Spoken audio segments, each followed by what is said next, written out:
Grace, and this is my sister Natalie, who you have seen in a previous video, the very chaotic one with my entire family. I will put a link to that below if you haven't seen it because it is very entertaining, I hope. So this time we are doing the Guess the Book Plot challenge, where I'm going to show her some of my books, and she's going to guess based on the title and the cover and whatever other clues she can find what it's about. Wendy's obviously very excited about this. The first book is Three Dark Crowns by Kendara Blake. So I just Tell me what this is about. Okay. No! I read it cover to cover instantly. I see snakes. I see several snakes. There are several snakes. And there's fire and flowers and such. When kingdom come, there will be one.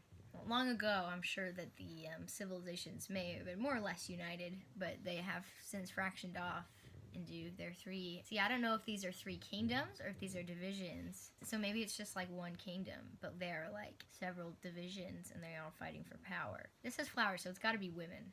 So it's just a bunch of women. I think the snake people, we'll call them Slytherin. I think that they are Slytherin. I think that these guys have like, maybe they're like a little bit like wizardly, not like wizard, but like oh, we've got like dark powers. Ooh, we've got snakes. And then I think that the fire guys, I'm getting tired. I'm just like thinking about this for too long, and I'm Do you give up? No. Wendy says the Slytherin are the snake people. Okay, I give up. Okay. The whole they're against each other thing is pretty good. Yay, there's conflict. I got that. There are 3 triplets born every generation. When they turn, I think, 16, they have to fight to the death. Wait, I've heard Mom told me about this. I just didn't know the title. Or did you tell me about it? I probably told you about it. And so each of the crowns represents the sisters, but also like the kind of magic they have. There are naturalists who control. Doggone it! I should have. That's it. Okay, whatever. Go ahead. Who can control kind of like nature-ish stuff, like they can grow plants, and they have familiars, which are animals that like are more than a pet. They are, so like our pugs are our familiars, obviously. Then these are the elementals, who can control like weather stuff. I mean the elements. And then the poisoners, who are immune to poison and are good at poisoning other people and stuff. Natalie went to go change her shirt, and now we have returned with the pugs. What? She just was crawling on me! She was Grace, I didn't know you were here.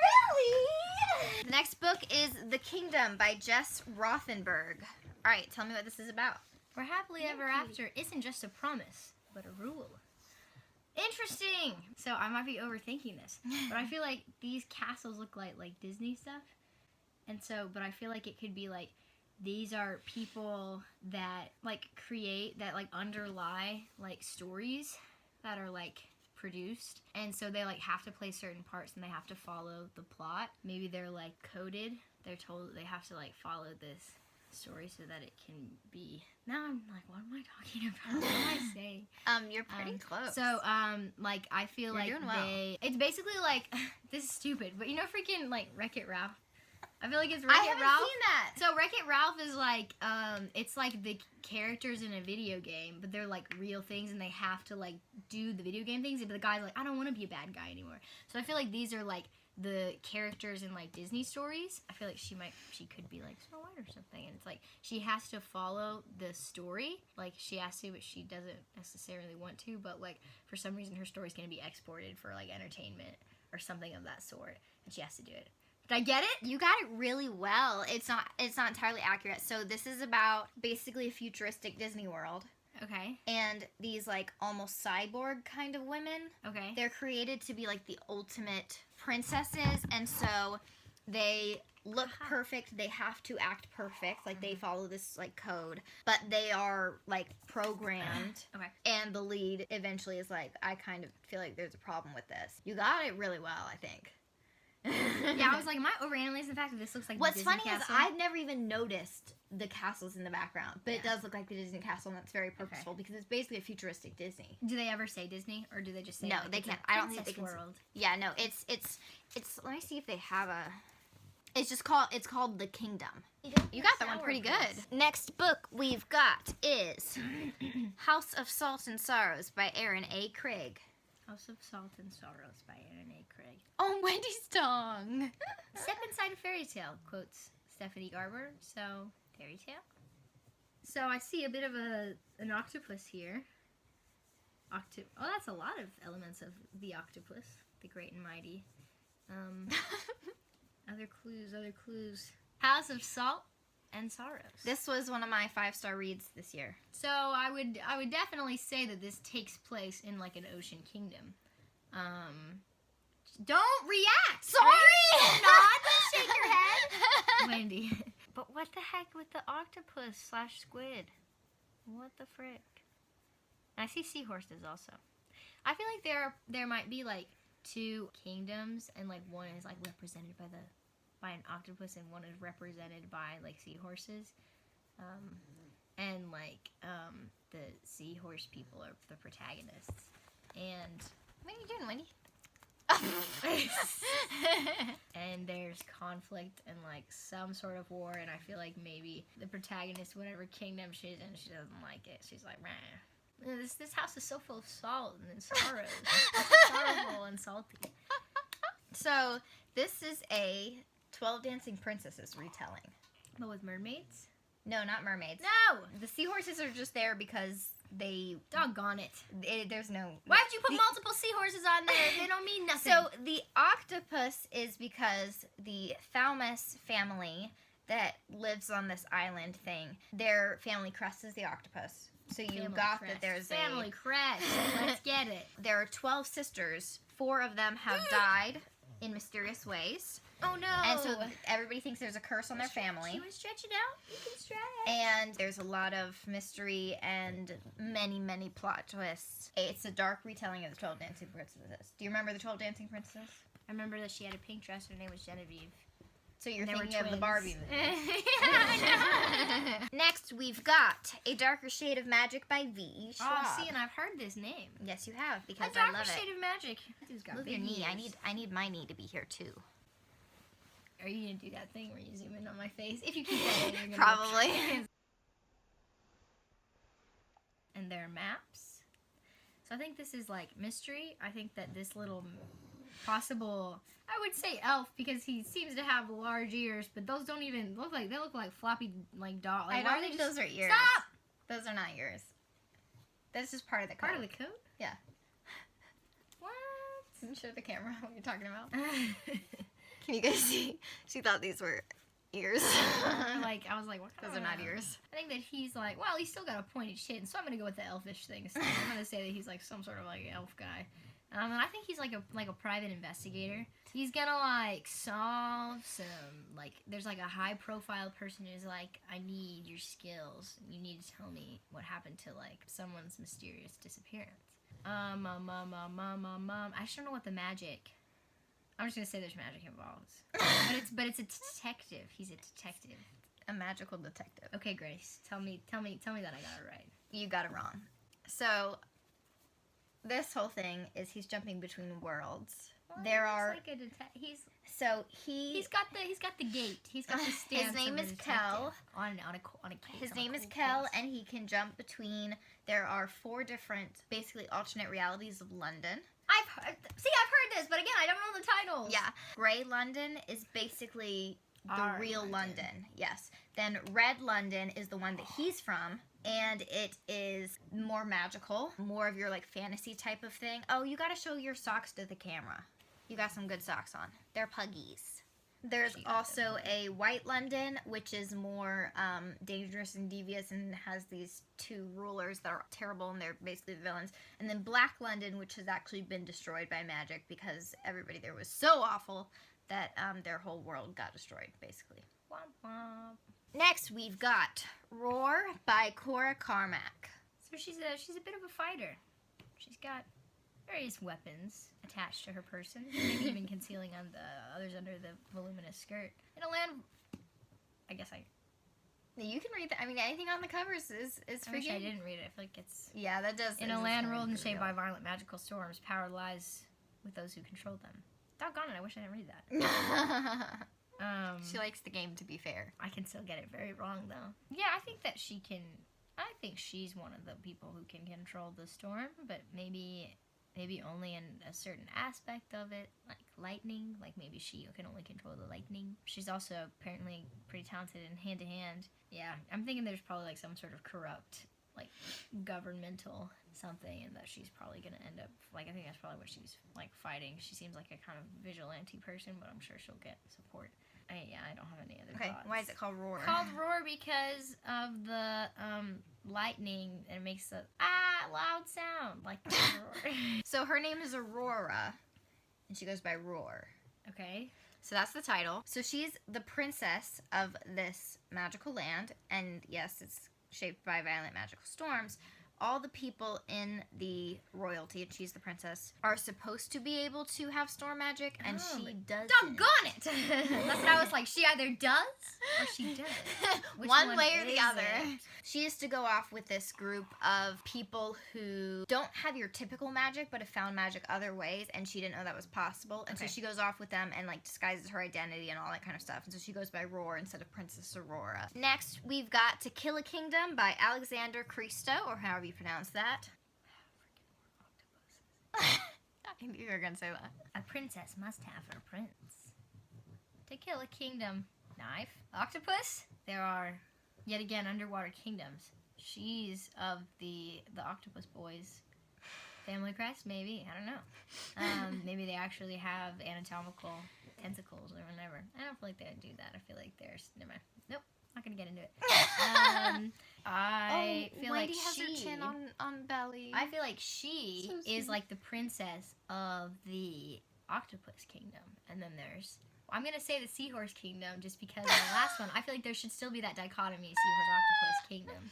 I'm gonna say the seahorse kingdom, and she's like, man, I hate these guys. I just gotta take him down. So she's like, I'm gonna kill the prince. She's like, I'm gonna kill him. He's next in line. I want their bloodline just to be extinguished. I'm gonna kill him. And then, of course, Grace's favorite trope is enemies to lovers. So they're gonna like fall in love. And so at first she's like, the princess must have her prince. She's like, I'm gonna kill him. And then they're like, oh my gosh, we're in love. And then they have to overcome their prejudice because that's very touching to you. They overcome their prejudice of their different kingdoms. So I got it exactly right. You got some aspects exactly right, which is actually... Wait, really? I'm surprised. The whole enemies to lovers... This is enemies to lovers. Oh, yeah. That's so funny that you got that. The only thing that's going to surprise you is this is a Little Mermaid retelling. She's like Ursula? No, she's the Little Mermaid. Oh. So it's basically, they're not mermaids, they're sirens. So they talk about how there are mermaids, but mermaids are more gross. The sirens are like the beautiful ones that like lure sailors to their death. The twist on the fairy tale is that instead of her wanting to be a human and trading her voice for legs, she is punished by being turned into a human because humans are what she likes least. Okay. And she has to kill the human prince. And you're right about the enemies to lovers thing. They both want to kill each other because he wants to kill this very famous siren and she wants to kill the prince, the human prince. I don't get the enemies to lovers in this context because I feel like if they were good at their jobs, as on site, they would just be like, it's die time. Like, they wouldn't have time to sit down and converse and be like, oh man, they don't have time. So different they don't have time to sit down and converse. She well, like, you don't have to spoil it. I think she disguises herself as like part of his crew. Oh, okay. And so like she. And then that's how. Okay, because I was just thinking. Okay, because what I was thinking of. Oh, she's a very famous siren. Oh, he's a very famous Wallace. So I was like, oh, would they recognize each other? But they don't have pictures. as human, and he doesn't know she can become human. Okay. And so she comes as human, and she looks a little different than she does as a siren. Gotcha. Yeah. All right, next book is Love, Lucy by April Lindner. Love, Lucy. Oh, boy. It's one of these. What does that mean? It's one of these ones in, like, freaking Italy or something. Because there's a doggone Vespa. He's got a, like, fedora. And it's all very romantic. Love, Lucy. Love, Lucy. Is that all you're going to say? No! They've been pen pals. She's an American. They've been pen pals for some reason. He lives in Italy. They write. And then somehow she comes across being like, oh, well, she's able to visit. And then they get to explore together. The question is, I have no idea what the conflict would be in this scenario. Maybe he's not who she thinks he is. And then she falls in love with a different guy in Italy. What if it's not Italy? I'll be so embarrassed. It is Italy. Okay. I didn't know if you could tell from the cover. It's because there's a Vespa, Grace. Yeah. Where else Vespas? She is an American. She's traveling with her best friend in Italy. She meets this Italian dude there, and they fall in love, and they travel Italy. That's pretty much it. I mean, contemporaries don't need, like, the huge conflict thing. I couldn't really tell you what the conflict is. I don't remember. But it mostly takes place in Florence. But I know they go to Rome as well. I think part of the conflict is, like, because she goes back, and he lives in Italy. And so I think part of the conflict is what will happen, because they really like each other. This is one that I read around this time last year and gave 5 stars, but I haven't read it since. Whoa. So I need to reread it because I don't remember a ton, but I didn't have high expectations because I don't think this is rated very well on Goodreads. I really enjoyed it. How did you like it? I need to reread this one soon. First of all, just solidify my 5-star rating, because 5 stars are so rare for me that sometimes I reread them and they go down to 4, or they get solidified as their favorite. We've got The Boneless Mercies by April Genevieve. Not going to try to pronounce it. The Boneless Mercies. The Boneless Mercies. They're women with axes and bows and arrows, unless they're men with long hair, in which case I'll be embarrassed. What are those birds doing? Why is his face like that? She's pointing to this. Bird's like, ah! Oh my gosh, I kind of made a bird sound because I'm so excited. Oh, my voice is cracking now. What are you saying about bird? Is that not a bird?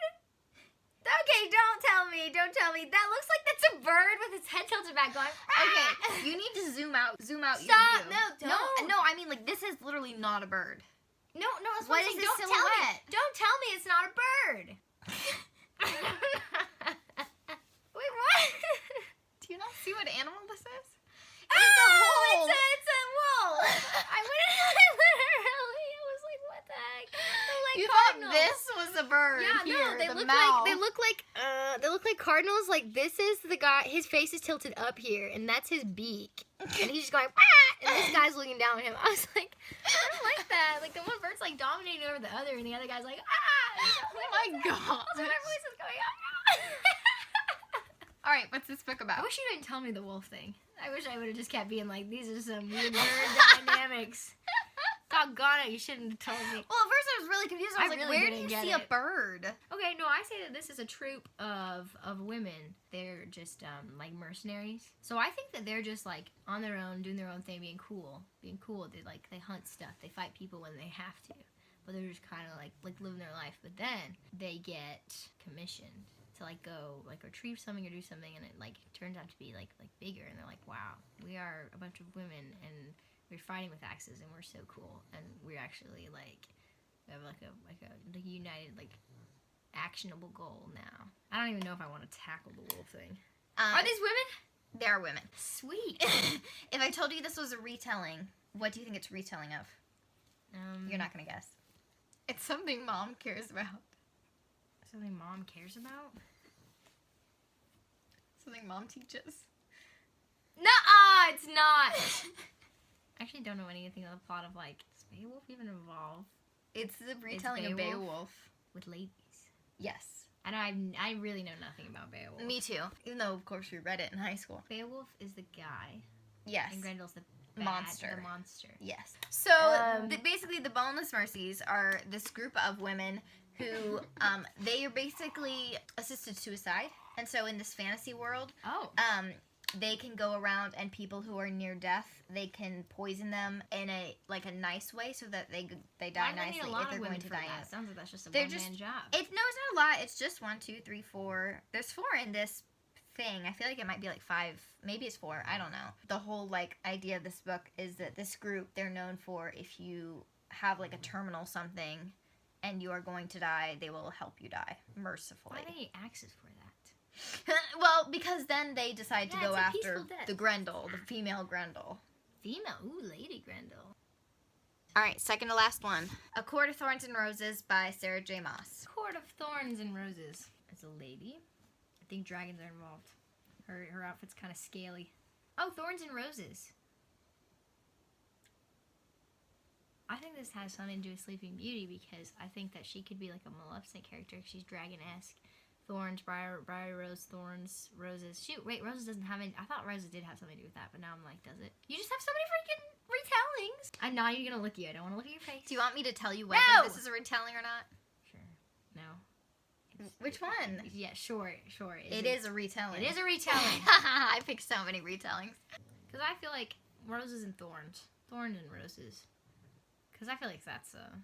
Yeah, I would like to wager with Sleeping Beauty, but you already had something with a character named Aurora, so I feel like, would you pick... I'm, like, overthinking your selection. You are. So, my question is she in power, or is she not? I have to really think about this. Court Thorn Roses. Yeah, so I'm thinking that she might be, like, a Maleficent-esque character, and I think that there's, like, the royalty, and she's trying to, like, take her place. Well, like, there's, like, exclusion and stuff, but she, like, has a right to something for some... I'm really tired. Even when you're wrong, though, you're giving me good ideas for books that I could write. Wait, so am I wrong? So I'm thinking that she is, like, the protagonist, but she's seen as bad. And she's trying to get on what's, like, the good court. Which is, like, what, if it, let's say, Sleeping Beauty, like, that's what, like, the royalty in that is, but really they're, like, pretentious and mean, and maybe she tries to take power in some way. I give up. So this is a Beauty and the Beast retelling. She's got scales. I think it's just to be fierce. I don't think there are dragons involved. So remember the whole day court, night court, summer court? That's from this. I think when I saw the crowns, the Three Dark Crowns. I thought that might have been the day court, night court. This is the thing that has all the courts. This is a retelling of Beauty and the Beast where Feyre, the main character, finds this wolf thing, and it turns out to be one of the Fae that lives in the spring court, and so he takes her captive, but then she falls in love with him, so it's Beauty and the Beast. The enchanted spell on the castle is not that they're turned into, like, objects, it's that they got the spell on them when they were all at this masquerade ball, and so all the masks are attached to their faces. They can't take their masks off, and so she has to be, like, the one to break the spell, kind of thing. And this is a trilogy, and the rest of the books go away from Beauty and the Beast and are more like a Hades and Persephone retelling. Our last book is Caraval by Stephanie Garber. Caraval. Remember, it's only a game. Saying things on the cover is really Stop gonna help. So I'm thinking that there's, like, a festival that this kingdom holds, like, either once a year or maybe, like, 10 years. Like, they hold it periodically, but it's, like, this big thing. And I think that it's, like, a game, and you can compete to gain some sort of power in the kingdom. And they're like, haha, it's so fun, and they hype it up, and they, like, normalize it. But really, it's, like, deadly. So they're like, remember, it's only a game. But, like, if you go to a certain point, like, if you get to a certain point, and then you fail, you, like, get, like, horribly, like, killed or something like that, or enslaved or something. That was pretty good. Even, like, the things that were wrong, they had a correct vibe to it. So Caraval is basically this magical carnival thing that is held every, I don't remember how many years, or, like, how often. It's this magical, basically, like, treasure hunt thing, and it's very much when you win, whoever wins gets this magical prize.